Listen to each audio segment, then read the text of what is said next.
जब हम पूछते हैं कि कोई चीज जिंदा है या नहीं, तो हमारा दिमाग सबसे पहले मूवमेंट पर जाता है। कुत्ता दौड़ रहा है तो जिंदा है, पौधा सूरज की तरफ बढ़ रहा है तो जिंदा है। पर फिर एक कार भी तो चलती है, बादल भी तो आसमान में घूमते हैं। सही बात है। तो सिर्फ चलना फिरना जिंदगी की निशानी तो नहीं हो सकती है ना? ये एक बहुत ही गहरा सवाल है और यहीं पर आज की हमारी चर्चा का आधार एक साइंस लेक्चर हमारी मदद करता है। ओके। उस लेक्चर के मुताबिक जिंदगी कोई एक चीज नहीं बल्कि कुछ बेहद जरूरी प्रक्रियाओं यानी लाइफ प्रोसेसेस का एक सिस्टम है। अगर ये सिस्टम चल रहा है तो वो चीज जिंदा है। और उस लेक्चर ने इन लाइफ प्रोसेसेस को 4 मुख्य स्तंभों में बांटा है: न्यूट्रिशन, रेस्पिरेशन, ट्रांसपोर्टेशन और एक्सक्रीशन। बिल्कुल। सुनने में ये स्कूल की बायोलॉजी क्लास के शब्द लगते हैं, पर असल में ये जिंदगी का पूरा ऑपरेटिंग सिस्टम है। बिल्कुल सही कहा। ये 4 ऐसे पिलर्स हैं जिनमें से अगर एक भी हट जाए तो पूरी इमारत गिर जाएगी। न्यूट्रिशन यानी ईंधन हासिल करना, रेस्पिरेशन यानी उस ईंधन से एनर्जी बनाना, ट्रांसपोर्टेशन मतलब उस एनर्जी और दूसरे जरूरी सामान को हर जगह पहुंचाना, और एक्सक्रीशन यानी इस पूरी फैक्ट्री का कचरा साफ करना। एग्जैक्टली। तो आज का हमारा मिशन है इन 4 पिलर्स को गहराई से समझना। ये सिर्फ कैसे काम करते हैं ये नहीं, बल्कि ये एक दूसरे से इतने गहरे तौर पर कैसे जुड़े हैं कि ये मिलकर जीवन कहलाते हैं। चलिए फिर इसकी परतें खोलते हैं। शुरुआत करते हैं पहले और सबसे बुनियादी प्रोसेस से, न्यूट्रिशन यानी एनर्जी और शरीर को बनाने के लिए कच्चा माल हासिल करना। आसान भाषा में कहें तो खाना। इसकी खाना हासिल करने के सिर्फ 2 ही मुख्य तरीके हैं पूरी दुनिया में। सिर्फ 2? हाँ, या तो आप अपना खाना खुद बनाते हैं या किसी और से छीनते हैं या लेते हैं। जो खुद बनाते हैं उन्हें हम ऑटोट्रॉफ्स कहते हैं। जैसे कि पौधे? वो सूरज की रोशनी, पानी और हवा से अपना खाना बना लेते हैं। फोटोसिंथेसिस, ये तो हम सब जानते हैं। हाँ, ज्यादातर ऑटोट्रॉफ्स फोटोसिंथेटिक ही हैं, लेकिन कुछ ऐसे भी हैं जो ज्यादा कमाल के हैं। उन्हें कीमोट्रॉफ्स कहते हैं। कीमोट्रॉफ्स? हाँ, ये बैक्टीरिया अक्सर ऐसी जगहों पर पाई जाते हैं जहां सूरज की रोशनी नहीं पहुंचती, जैसे गहरे समंदर में। ये भोजन बनाने के लिए सूरज की एनर्जी नहीं, बल्कि आसपास मौजूद केमिकल्स जैसे सल्फर को तोड़कर एनर्जी निकालते हैं। ये तो कमाल है। मतलब बिना सूरज के भी जिंदगी पनप सकती है। ये तो हुई खुद खाना बनाने वालों की बात। अब आते हैं हम जैसों पर, जो दूसरों पर निर्भर है, यानी हेटेरोट्रॉफ्स। और इनमें भी बड़ी दिलचस्प वैरायटी है। सबसे पहले आते हैं होलोजोइक, जिसमें हम इंसान, शेर, अमीबा सब आते हैं। हमारा तरीका है खाने के एक ठोस टुकड़े को शरीर के अंदर लेना और फिर अंदर मौजूद सिस्टम से उसे तोड़ना और पचाना। और दूसरा तरीका तो और भी अजीब है, सैप्रोट्रोफिक। जैसे मशरूम या फंगस। हाँ, ये हमसे बिल्कुल उल्टा काम करते हैं। कैसे? वो मरे हुए और सड़ते हुए ऑर्गेनिक मैटर पर उगते हैं। वो अपने डाइजेस्टिव एंजाइम्स को खाने के ऊपर ही छोड़ देते हैं, उसे शरीर के बाहर ही पचाते हैं। बाहर? हाँ, और फिर जो जरूरी न्यूट्रिएंट्स होते हैं उन्हें सोख लेते हैं। वो प्रकृति के सबसे बड़े रिसाइकलर हैं। और तीसरा तो बिल्कुल फिल्मों के विलेन जैसा है, पैरासाइटिक।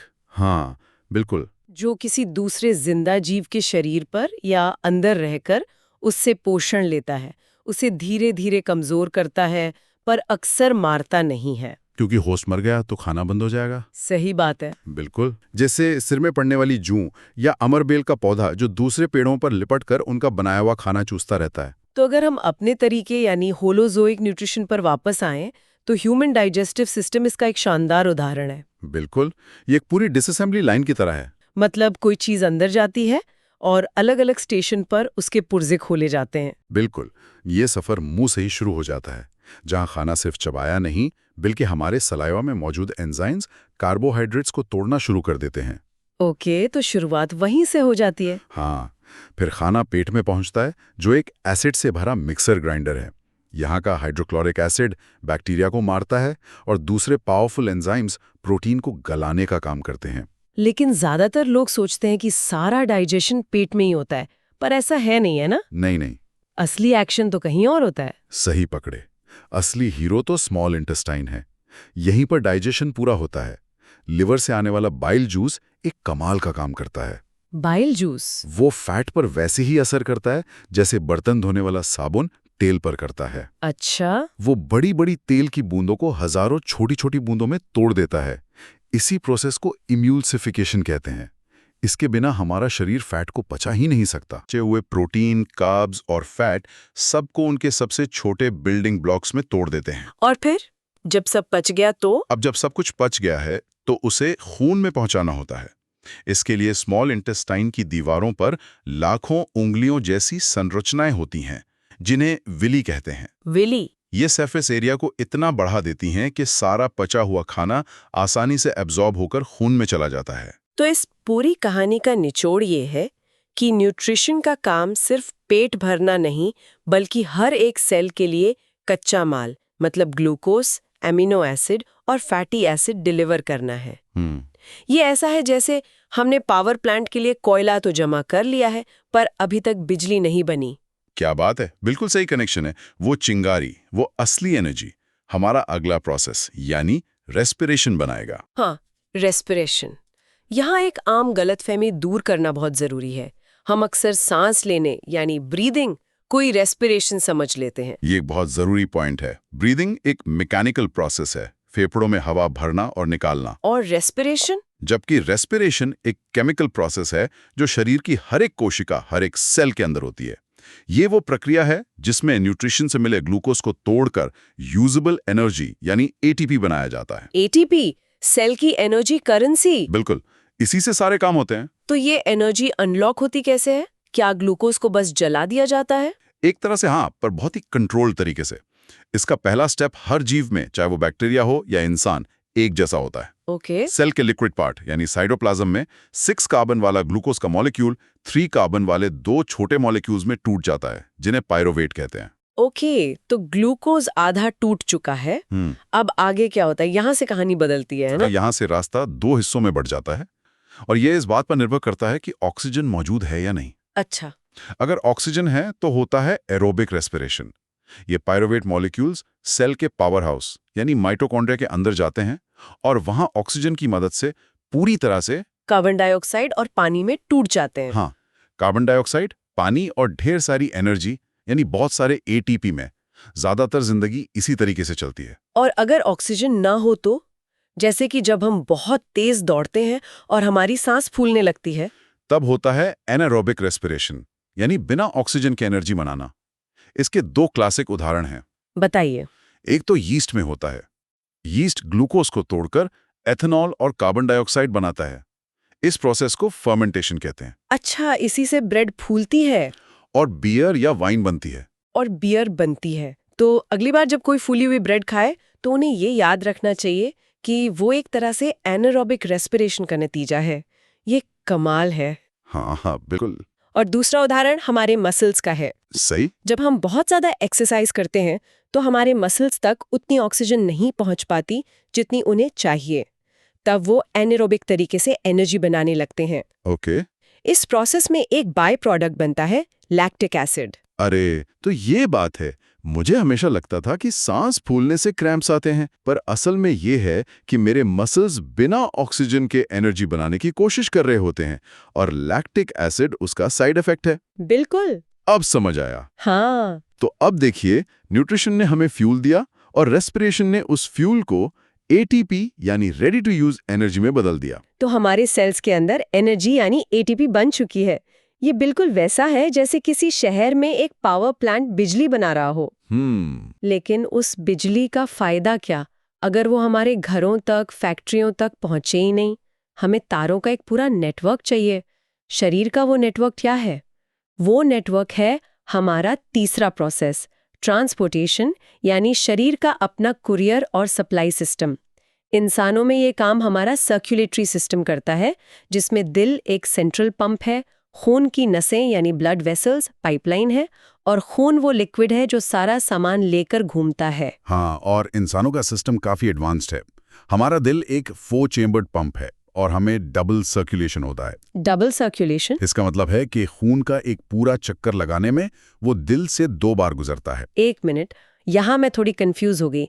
अगर खून फेफड़ों से ऑक्सीजन लेकर सीधा शरीर में चला जाए तो क्या दिक्कत है? वो वापस दिल में क्यों आता है? ये तो एक एक्स्ट्रा स्टेप लगता है। बहुत अच्छा है, और यही डबल सर्कुलेशन का सार है। सोचिए, खून फेफड़ों की बहुत ही पतली पतली नसों से गुजर कर आता है, तो उसका प्रेशर बहुत कम हो जाता है। हाँ। अगर वो धीमा खून सीधे शरीर में जाएगा तो वो हमारे पैर के अंगूठे तक एनर्जी और ऑक्सीजन पहुंचा ही नहीं पाएगा। अच्छा, तो वो वापस दिल में प्रेशर बढ़वाने आता है। एग्जैक्टली। पहला सर्किट है पल्मोनरी सर्किट। दिल डीऑक्सीजनेटेड यानी CO2 वाले खून को फेफड़ों में भेजता है। ओके। वहां एल्वियोलाई नाम के लाखों छोटे छोटे गुब्बारों में गैस एक्सचेंज होती है। खून अपना CO2 छोड़कर ताज़ा ऑक्सीजन उठा लेता है। और फिर? अब ये ऑक्सीजन रिच खून वापस दिल में आता है। यहां से शुरू होता है दूसरा सिस्टेमिक सर्किट। तो अब ये पूरे शरीर में जाएगा? हाँ, दिल अब इस ताज़े खून को पूरे प्रेशर के साथ शरीर की सबसे बड़ी धमनी एओर्टा में पंप करता है ताकि वो हर एक सेल तक पहुंच सके। ये तो बहुत ही एफिशिएंट सिस्टम है। पर पौधों का क्या?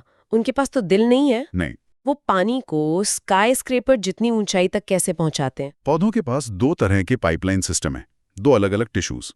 पानी और मिनरल्स को जमीन से ऊपर पत्तियों तक ले जाने के लिए है जाइलम। जाइलम? ये एक वन वे स्ट्रीट है, सिर्फ नीचे से ऊपर। पर बिना पंप के ये ऊपर चढ़ता कैसे है? ये फिजिक्स का एक चमत्कार है, जिसे ट्रांसपिरेशन पुल कहते हैं। Transpiration pull? हाँ, जब पत्तियों की सतह पर मौजूद छोटे छोटे छेदों यानी स्टोमेटा से पानी भाप बनकर उड़ता है तो वो अपने पीछे एक खिंचाव या सक्शन पैदा करता है। ओ, जैसे स्ट्रॉ से जूस पीते हैं? बिल्कुल वैसा ही। आप ऊपर से हवा खींचते हैं और जूस ऊपर चढ़ जाता है। पौधे की पत्तियां भी यही करती हैं। वाह, मतलब पौधे एक तरह से लाखों छोटी छोटी स्ट्रॉ से पानी पी रहे हैं। और दूसरा पाइपलाइन सिस्टम? दूसरा है फ्लोएम। इसका काम है पत्तियों में बने खाने यानी ग्लूकोज को पौधे के हर हिस्से तक पहुंचाना। अच्छा, जड़ों तक, फलों तक? हाँ, नई कलियों तक। ये एक टू वे स्ट्रीट है। खाना ऊपर भी जा सकता है और नीचे भी। इस प्रोसेस को ट्रांसलोकेशन कहते हैं और इसमें पौधे को एनर्जी यानी ATP खर्च करनी पड़ती है। क्यों? क्योंकि ये सामान को जरूरत के हिसाब से एक्टिवली भेजना होता है। ठीक है, तो अब तक हमने फ्यूल लिया, न्यूट्रिशन, उससे एनर्जी बनाई, रेस्पिरेशन, और उस एनर्जी और फ्यूल को हर सेल तक पहुंचा दिया, ट्रांसपोर्टेशन। लेकिन इस पूरी फैक्ट्री में बहुत सारा केमिकल कचरा भी तो बन रहा होगा, जैसे कार्बन डाइऑक्साइड और यूरिया। उसका क्या होता है? जरूर। और यहीं पर हमारा चौथा और आखिरी लाइफ प्रोसेस आता है, एक्सक्रीशन। ये शरीर का वेस्ट मैनेजमेंट और क्लीन अप क्रू है। और ये बहुत जरूरी है ना? बहुत जरूरी है, क्योंकि ये मेटाबॉलिक वेस्ट अगर शरीर में जमा हो जाए तो जहर बन सकता है। इंसानों में इस डिपार्टमेंट का बॉस तो हमारी किडनी है। बिल्कुल। हमारी किडनियां किसी हाईटेक वाटर प्यूरिफिकेशन प्लांट से कम नहीं है और इस प्लांट की हर छोटी बड़ी मशीन को नेफ्रॉन कहते हैं। नेफ्रॉन? हर किडनी में ऐसे लाखों नेफ्रॉन्स होते हैं जो लगातार खून को साफ करने का काम करते हैं। तो ये नेफ्रॉन्स असल में करते क्या हैं? यूरिन बनता कैसे है? ये 3 स्टेप्स की एक बहुत ही स्मार्ट प्रक्रिया है। पहला स्टेप है ग्लोमेरुलर फिल्ट्रेशन। ओके।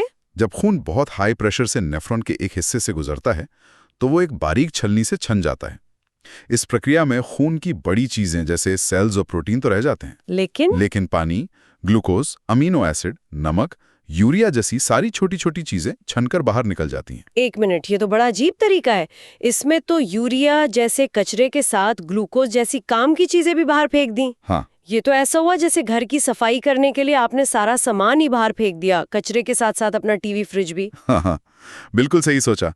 और इसीलिए दूसरा स्टेप सबसे ज्यादा जरूरी है, सिलेक्टिव रीअब्जॉर्प्शन। जब ये छना हुआ लिक्विड नेफ्रॉन की एक लंबी ट्यूब से गुजरता है तो शरीर अपनी जरूरत की सारी चीजें जैसे पूरा का पूरा ग्लूकोज, ज्यादातर पानी और जरूरी मिनरल्स वापस सोखकर खून में डाल लेता है। अच्छा, तो पहले सब कुछ बाहर फेंका, फिर काम का सामान वापस उठा लिया। अब समझ आया। और तीसरा स्टेप?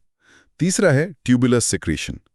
अब खून में जो थोड़ा बहुत कचरा बच गया था उसे भी एक्टिवली निकालकर उस बचे हुए लिक्विड में डाल दिया जाता है। तो जो आखिर में बचता है वो होता है यूरिन, जिसमें सिर्फ फालतू पानी, नमक और यूरिया जैसा नाइट्रोजन वाला वेस्ट होता है। इंसानों का तो समझ आता है, हमारे पास पूरा सिस्टम है।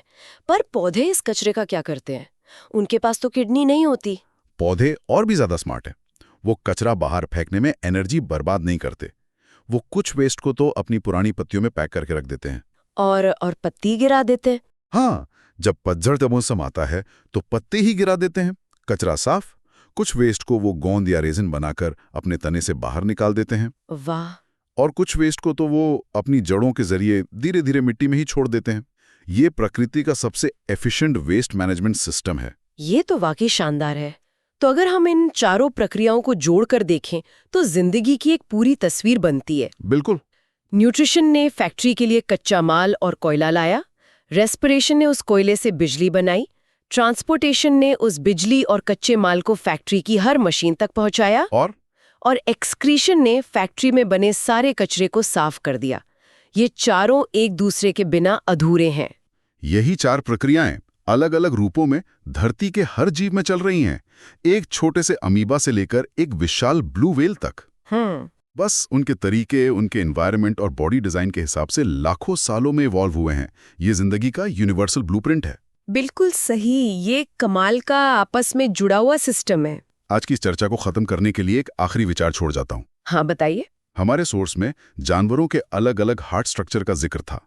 जैसे मछली में सिर्फ 2 चेम्बर्ड हार्ट होता है, मेंढक जैसे एम्फीबियंस में 3 चेम्बर्ड, और हम इंसानों और पक्षियों में 4 चेम्बर्ड। हाँ, ये सोचना बहुत दिलचस्प है कि कैसे दिल के आर्किटेक्चर में आया सिर्फ 1 चेम्बर का फर्क, यानी 2 से 3 या 3 से 4 होना, किसी जानवर के पूरे जीने का तरीका ही बदल देता है। मतलब एक 2 चैम्बर वाला दिल कभी भी ऑक्सीजनेटेड और डीऑक्सीजनेटेड खून को अलग नहीं रख सकता। इसलिए मछली को ज्यादा एनर्जी नहीं मिलती और वो पानी से बाहर जिंदा नहीं रह सकती। अच्छा। एक 3 चैम्बर वाला दिल थोड़ा बेहतर है, पर उसमें भी थोड़ी मिक्सिंग होती है। लेकिन एक 4 चैम्बर वाला दिल खून को पूरी तरह अलग रखता है, जिससे शरीर को मैक्सिमम ऑक्सीजन और एनर्जी मिलती है। और इसी वजह से हम गर्म खून वाले जीव बन पाए। हम दौड़ सकते हैं, सोच सकते हैं और इतनी जटिल जिंदगी जी सकते हैं। तो सवाल यह है कि सिर्फ एक अंदरूनी दीवार, एक छोटा सा आर्किटेक्चरल बदलाव किसी जीव की दुनिया को कितना बड़ा बना सकता है।